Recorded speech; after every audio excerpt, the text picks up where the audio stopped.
Stocks ETF versus bitcoin ETF.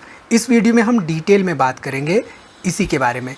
दोस्तों पिछले एक साल में देखें तो हमारा जो निफ्टी 50 यानी कि स्टॉक मार्केट है इंडिया का, वो उसी के आसपास ठहरा हुआ है जहां पे वो था। लेकिन हमारा जो बिटकॉइन है, बिटकॉइन ने recently all time high hit किया है। ऐसे में बहुत सारे इन्वेस्टर्स एक तरह से बिटकॉइन के बारे में सवाल पूछ रहे हैं और बिटकॉइन के बारे में सवाल पूछने के साथ ही साथ वो इंटरेस्टेड है जानने में कि क्या बिटकॉइन ईटीएफ भी हैं, और हैं तो कैसे इन्वेस्टमेंट उनमें किया जा सकता है। तो हम जानते हैं यहाँ पे इसी के बारे में डिटेल में। नमस्कार दोस्तों, मैं उमेश त्रिपाठी आपका स्वागत करता हूँ स्टॉक फॉर रिटेल पर, स्टॉक मार्केट और बिटकॉइन से रिलेटेड एक नई जानकारी के साथ।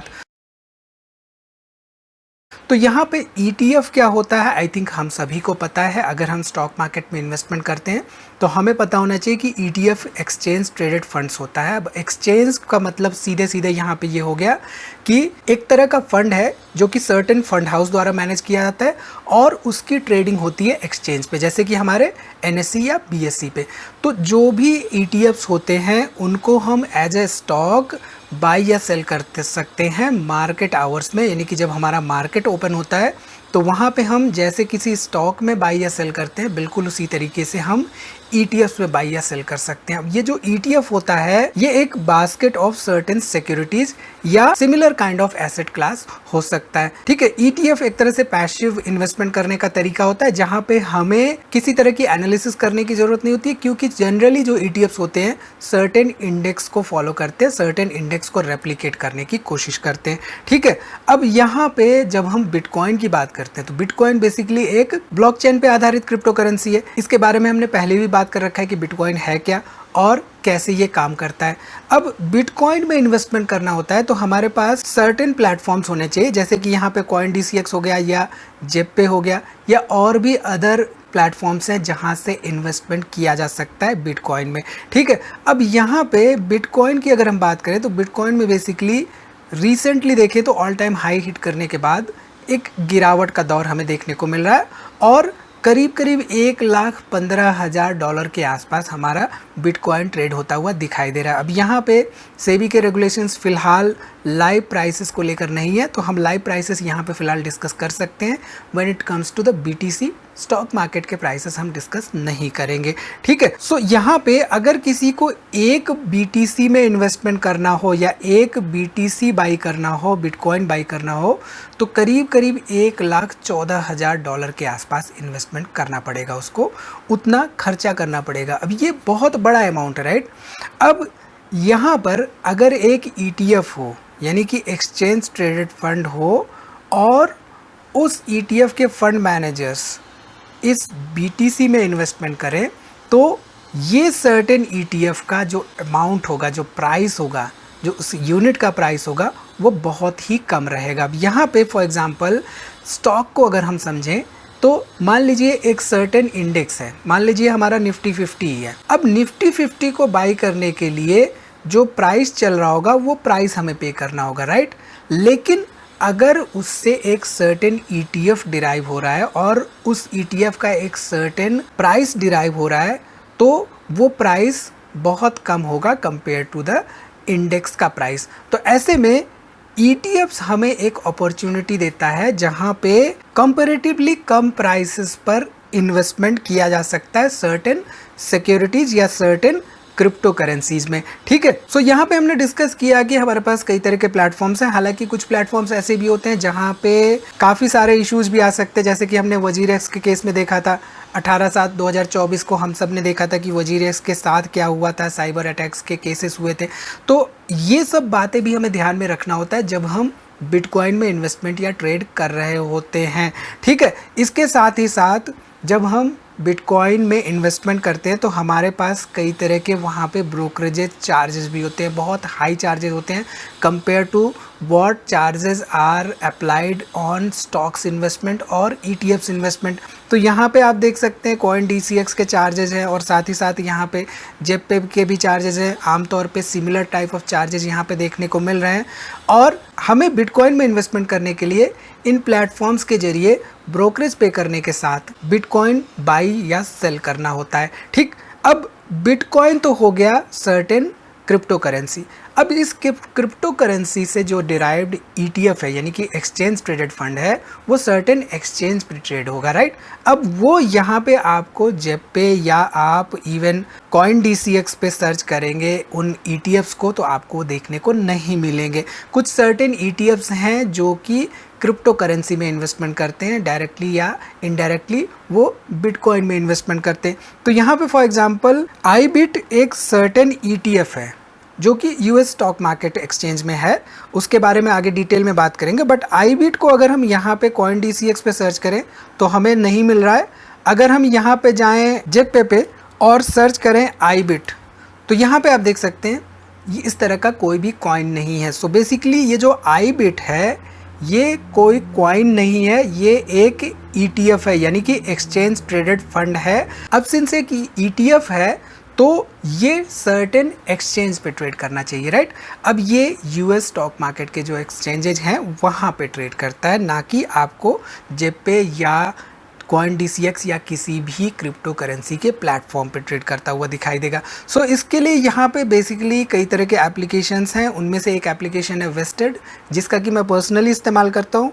इन सभी का लिंक मैं आपको डिस्क्रिप्शन में दे दूंगा। यहाँ पे आप ये समझ सकते हैं कि किसी तरह का पेड प्रमोशन नहीं है, हालांकि इनके रेफरल्स के कमीशंस हमें मिलते हैं इनकेस अगर आप डिस्क्रिप्शन से ओपन करते हैं, ठीक है। सो यहाँ पे हमने अगर सर्च करना है iBit तो आप देख सकते हैं ये क्या है, iShares Bitcoin Trust।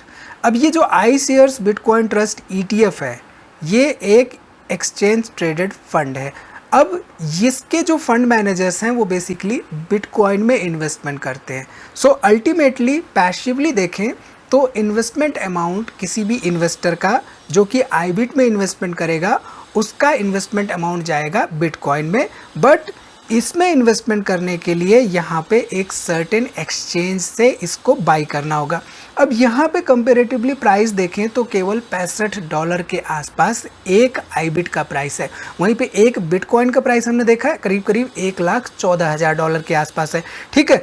अब यहाँ पे ETFs की बात आई है तो चाहे US स्टॉक मार्केट एक्सचेंज हो चाहे इंडियन स्टॉक मार्केट एक्सचेंज हो, वहाँ पर कई तरह के ETFs लिस्टेड होते हैं। अब यहाँ पे आप देख सकते हैं सर्टेन सेमीकंडक्टर रिलेटेड ETF है, यहाँ पे IT रिलेटेड ETF है, यहाँ पे again technology sector related ETF है। So different thematic based ETFs होते हैं वो भी होते हैं, सर्टेन इंडेक्स बेस्ड ETF होते हैं वो भी होते हैं। तो अगर हम यहाँ पे इंडियन स्टॉक मार्केट की बात करें तो यहाँ पे आप देख सकते हैं इस तरह के ETFs हैं जो कि हमारे एक्सचेंजेस पर लिस्टेड हैं।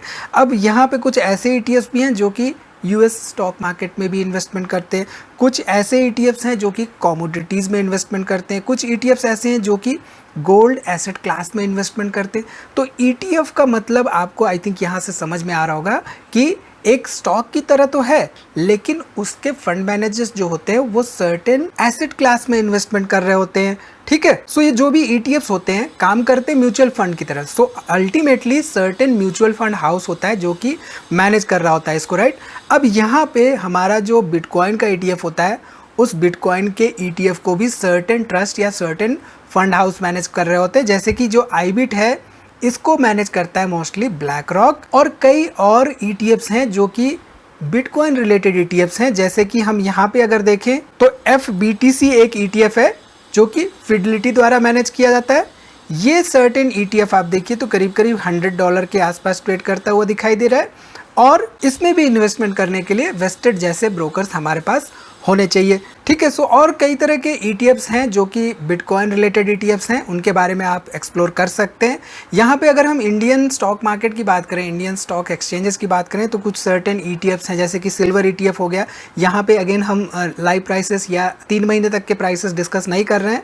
अगेन ITBs एक सर्टेन ETF है, इनका नाम हम केवल एग्जाम्पल्स के लिए ले रहे हैं, एजुकेशन पर्पज से ले रहे हैं, ये बातें आपको समझनी चाहिए। एंड सर्टेन डिफरेंसेस है दोनों के बीच में, ये भी आपको समझना चाहिए। When it comes to the ETFs, stocks ETFs and bitcoin ETFs, दोनों के बीच में बहुत इंपॉर्टेंट डिफरेंसेस हैं। अब यहाँ पे स्टॉक्स ETFs जो होते हैं मोस्टली रेगुलेटेड होते हैं, जैसे कि सेबी रेगुलेट करती है स्टॉक्स को, तो ऑटोमेटिकली ETFs भी रेगुलेशन में आ जाते हैं। और ये बेस्ड होते हैं रियल कंपनीज पर, रियल फंडामेंटल्स पर, यानी कि इकोनॉमी के हिसाब से जो भी फंडामेंटल्स चलते हैं कंपनी के, उसके बेसिस पे यहाँ पे इम्पैक्ट होते हैं प्राइसेस ETFs के। बट जो हमारे बिटकॉइन वाले ETFs होते हैं वो मोस्टली स्पेकुलेटिव बेस्ड होते हैं, क्योंकि उसमें क्या होता है कि based on high certain demands prices एकदम से बढ़ भी जाते हैं, एंड जब लोग सेल करने लगते हैं तो प्राइसेस कम भी हो जाते हैं। तो फ्लक्चुएशन वहाँ पे बहुत ज़्यादा है, इस बात को हमें ध्यान में लेके चलना चाहिए। और वहाँ पे सर्टेन स्ट्रिक्ट रेगुलेशंस भी नहीं हैं। So when it comes to the risk, higher risk होता है बिटकॉइन ETFs में। और जहाँ तक रही बात फीस की, तो हमने फीस ब्रोकरेजेस वगैरह डिस्कस किए थे।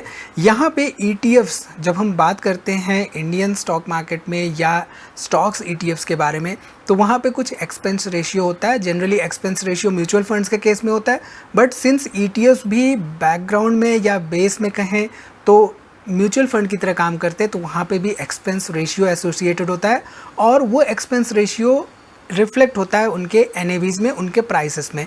ठीक है, तो वो एक्सपेंस रेशियो तो हमें पे करना ही होता है, साथ ही साथ LTCG या STCG भी हमें कंसीडर करके चलना होता है। एंड सिंस हमारे जो बिटकॉइन के ETFs हैं वो रिलेटिवली न्यू हैं, तो वहाँ पे हाइयर चार्जेस पे करना होता है ETFs में इन्वेस्टमेंट करने के लिए। ठीक है, सो यहाँ से हमें ये समझ में आ रहा है कि अगर हमें लॉन्ग टर्म स्टेबिलिटी चाहिए तो वहाँ पे स्टॉक्स के ETFs चूज किए जा सकते हैं। और अगर बिटकॉइन मार्केट की अंडरस्टैंडिंग है, बिटकॉइन में कैसे वोलेटिलिटी रहती है, कैसे प्राइस मूवमेंट होती है, उसकी अंडरस्टैंडिंग है, तो in that case bitcoin ETFs choose किए जा सकते हैं। अब यहाँ पे आते हैं मोस्ट इम्पॉर्टेंट पार्ट पर, जो कि है निफ्टी 50 के ETFs के रिटर्न्स के और बिटकॉइन के ETFs के रिटर्न्स के डिफरेंसेस पर। तो यहाँ पे आपको क्लियरली समझ में आएगा कि कितना बड़ा वोलेटिलिटी का डिफरेंस है इन दोनों के बीच में। 2021 में पहली बार हमने सर्टेन बिटकॉइन ETF देखा था, तो 2021 से हम यहाँ पे कंपेयर कर रहे हैं। यहाँ पे 24% के आसपास निफ्टी 50 ने ETFs जो थे उनके रिटर्न्स दिए थे। बिटकॉइन ने करीब करीब यहाँ पे बिटकॉइन का जो ETF था 60% के आसपास रिटर्न्स दिया था। 2022 में यहाँ पे निफ्टी 50 में करीब -2% के आसपास हमें गिरावट देखने को मिली थी when it comes to ETF, but 45% के आसपास गिरता हुआ दिखाई दिया था बिटकॉइन ETF।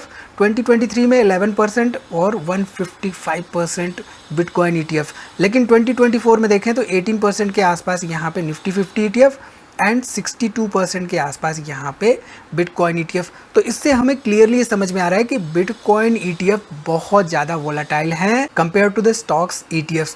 आई थिंक यहाँ से आपको एक क्लैरिटी मिली होगी stocks ETFs and bitcoin ETF के बारे में। आगे हम बिटकॉइन के बारे में डिटेल में डिस्कशंस करते रहेंगे, जहाँ पे हम डिस्कस करेंगे कि क्या बिटकॉइन में इन्वेस्टमेंट या ट्रेडिंग करनी चाहिए। एंड अगर आप कमेंट करते हैं तो हमारा जो एजुकेशनल ऐप है, हम वहाँ पर भी इससे रिलेटेड एक सीरीज़ लाने की कोशिश करेंगे। तो कमेंट जरूर करिएगा। वीडियो अगर आपको पसंद आई हो तो लाइक बटन हिट करना ना भूलिएगा, और वीडियो को दोस्तों में भी शेयर करिए। तो इस वीडियो में इतना ही दोस्तों, मिलते हैं अगली वीडियो में। तब तक आप अपना बहुत ख्याल रखिए।